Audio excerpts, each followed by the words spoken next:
Happy April Fools, Sauce Nation. Oh, I'm just hearing myself talk for the first time today. Anyway, it's beautiful. Well, it's sort of a beautiful day in the neighborhood. I've been feuding with guitar nerds online about a recent post. I uploaded something um, like an older, comfortably numb solo because we're doing this boot camp in April, a guitar chord soloing for rock guitarist boot camp. So I posted an older video of Comfortably Numb, in which I stated that Comfortably Numb is a composed solo. And a few people took exception to that because it's not exactly the same every time, which reminds me of low resolution thinking in the guitar world. Um, is it a composed solo compared to what is always a good thing to ask? If composed versus improvised solos is a spectrum, and on one end of the improvised spectrum, you don't have a plan and you just kind of let it all hang out, as jazzers do. And then on the other end of the spectrum, maybe you're playing the same solo because it's a pop tune and it requires it, or it's a shred tune and everyone expects you to play it just to see if you can pull it off. Or in this case, um, it's the most iconic, arguably best guitar solo ever, and people want to hear it. Uh, when I saw Pink Floyd play Comfortably Numb, it was as near as makes no difference, the same solo. Changing the inflection here and adding a little whammy there, here or there, or changing a rhythm does not mean it's not a composed solo. So it's a bit or a lot obtuse to say that because there are subtle differences between um, David Gilmour playing it on one night or another. It's like let's be, let's not be ridiculous. Anyway, whatever. Or be ridiculous. Being ridiculous is fun. I'm ridiculous all the time. Anyway, what's gonna be ridiculous is the improvement in my breathing when I get this thing off my face. I can't wait. I'm very excited. I'm very excited. Um, it was not that painful.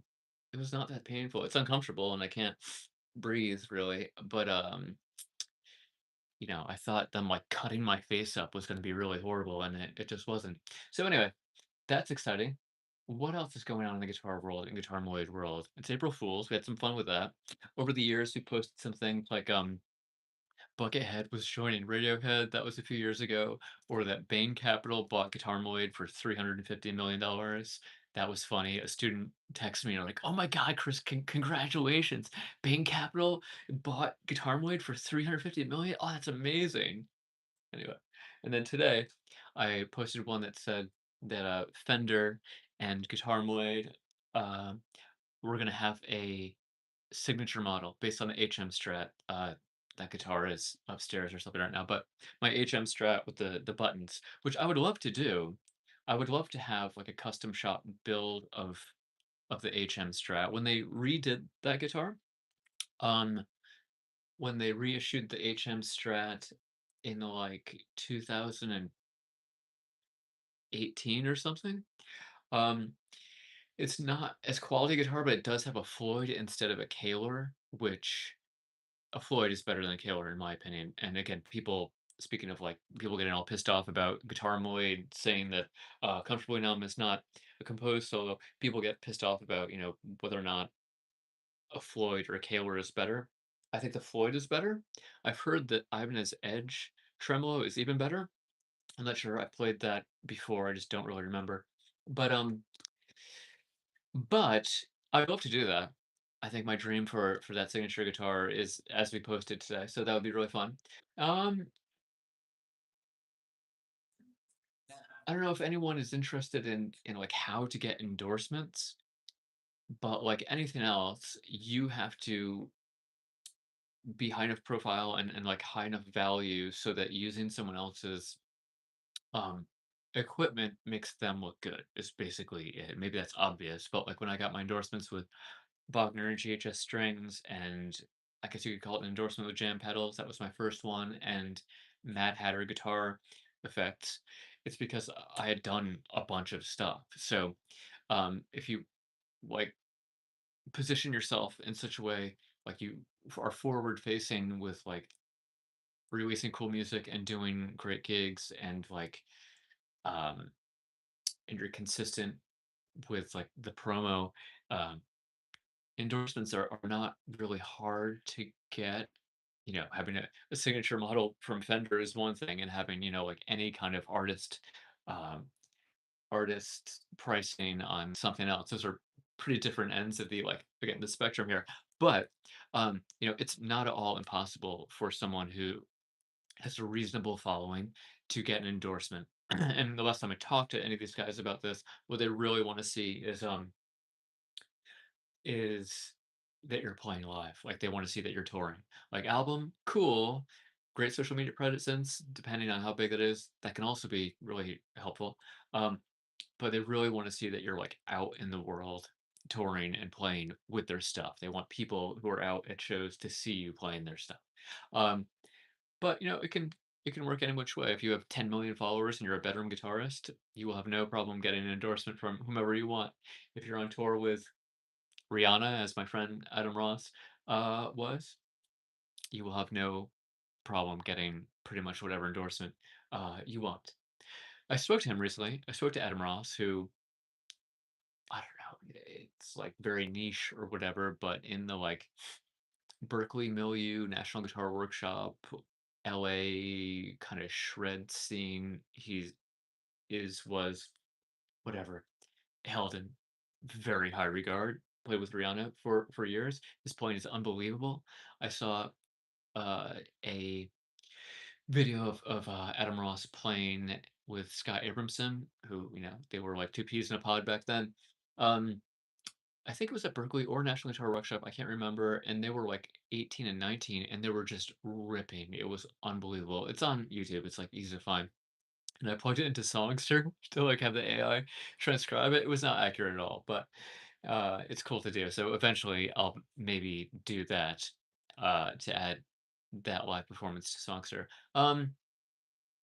And yeah, Adam, I met him in 1995, I think. I was 12, he was 15 at the National Guitar Summer Workshop, and he was like, it's like when people say that they grew up with like an NBA player, and they'd say everyone knew he was going to the NBA from the time he was in like eighth grade or freshman in high school. It was like as clear as day the guy was going to be in the NBA. Same thing with Adam Ross and like just becoming the top of the top as far as like professional guitarists go. Everyone knew when he was 15 that this dude was like going all the way. And he did. Like the stuff he played with Rihanna and like Adam Lambert and MKTO and Demi Lovato, it was just sick. Um, anyway, I spoke to him, which was really great. I caught up with him, and he may be on Guitar Malade in some kind of interview capacity soon, so I'll be very excited about that. But um, he let me know about something that really piqued my interest. At 43, playing the guitar and teaching the guitar and writing courses and stuff 7 days a week for years on end. Um, it's hard to find stuff that really excites you in the same way that like hearing Jimi Hendrix Band of Gypsies for the first time excited me, or like D'Angelo's Voodoo, hearing that for the first time excited me, or Cliffs of Dover, or hearing Parliament Funkadelic for the first time, just like what that stuff blew my mind. Um, you don't really get like your mind blown very much when you're a 40-something-year-old jaded professional guitarist. Um, but he told me of an album that I was not aware of, which is um, John McLaughlin doing, I believe, solo guitar arrangements of Bill Evans. Like, what? I hope it doesn't disappoint. I hope it's as good as it sounds. Bill Evans is my favorite jazz artist. The albums he did with Jim Hall, who I studied with briefly, um, particularly Undercurrent, is so good. But there's also Intermodulation and the one with Sims, Loose Blues, I think. It's also really cool, but I mean, Undercurrent is just unbelievably good. Um, I like that story in I forget where I read this, Bill Evans' biography or something, and he's talking about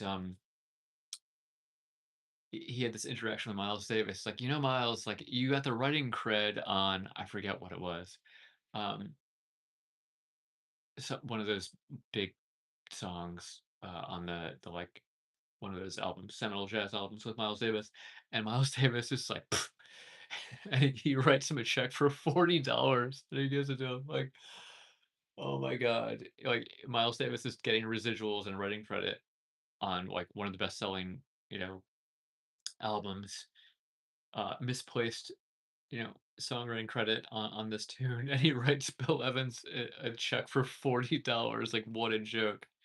Hi there. Um, anyway, I'm sure the list is very long of both like unknown and known misappropriated writing credit.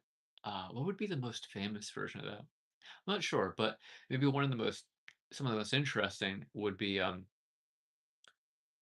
Marilyn Manson, no, Charles Manson, um, wrote a Beach Boys song, I think, like a B-side Beach Boys song. Neil Diamond wrote like for the Monkees. Um, Dolly Parton has been, I believe, more successful as a songwriter than as a solo artist. That's saying a lot. Um, what else? Who else wrote that you wouldn't necessarily think? Oh man, there's so many good examples. Um, okay, well, in the guitar world, probably the big example would be this is pretty well known, but Stevie Wonder wrote Superstition for Jeff Beck, and then he recorded it himself, and that was supposed to be like Jeff Beck's, you know, smash hit or whatever. And I think Jeff Beck felt some kind of way about that, and they had a falling out, I suppose. And to make it up to him, he wrote "Cause We've Ended as Lovers," which is like Jeff Beck's just amazing tune. I was working on that with a student recently in terms of like chord tone soloing in a rock context, and that's a pretty interesting progression. I should make a note of that. Cause we've ended as lovers, backing track. Yeah, what are the chords here? I'm gonna pull that one up. I'm gonna look at that today. Anyway, I hope everyone has an amazing day, and don't get fooled on April Fools. Have a good day.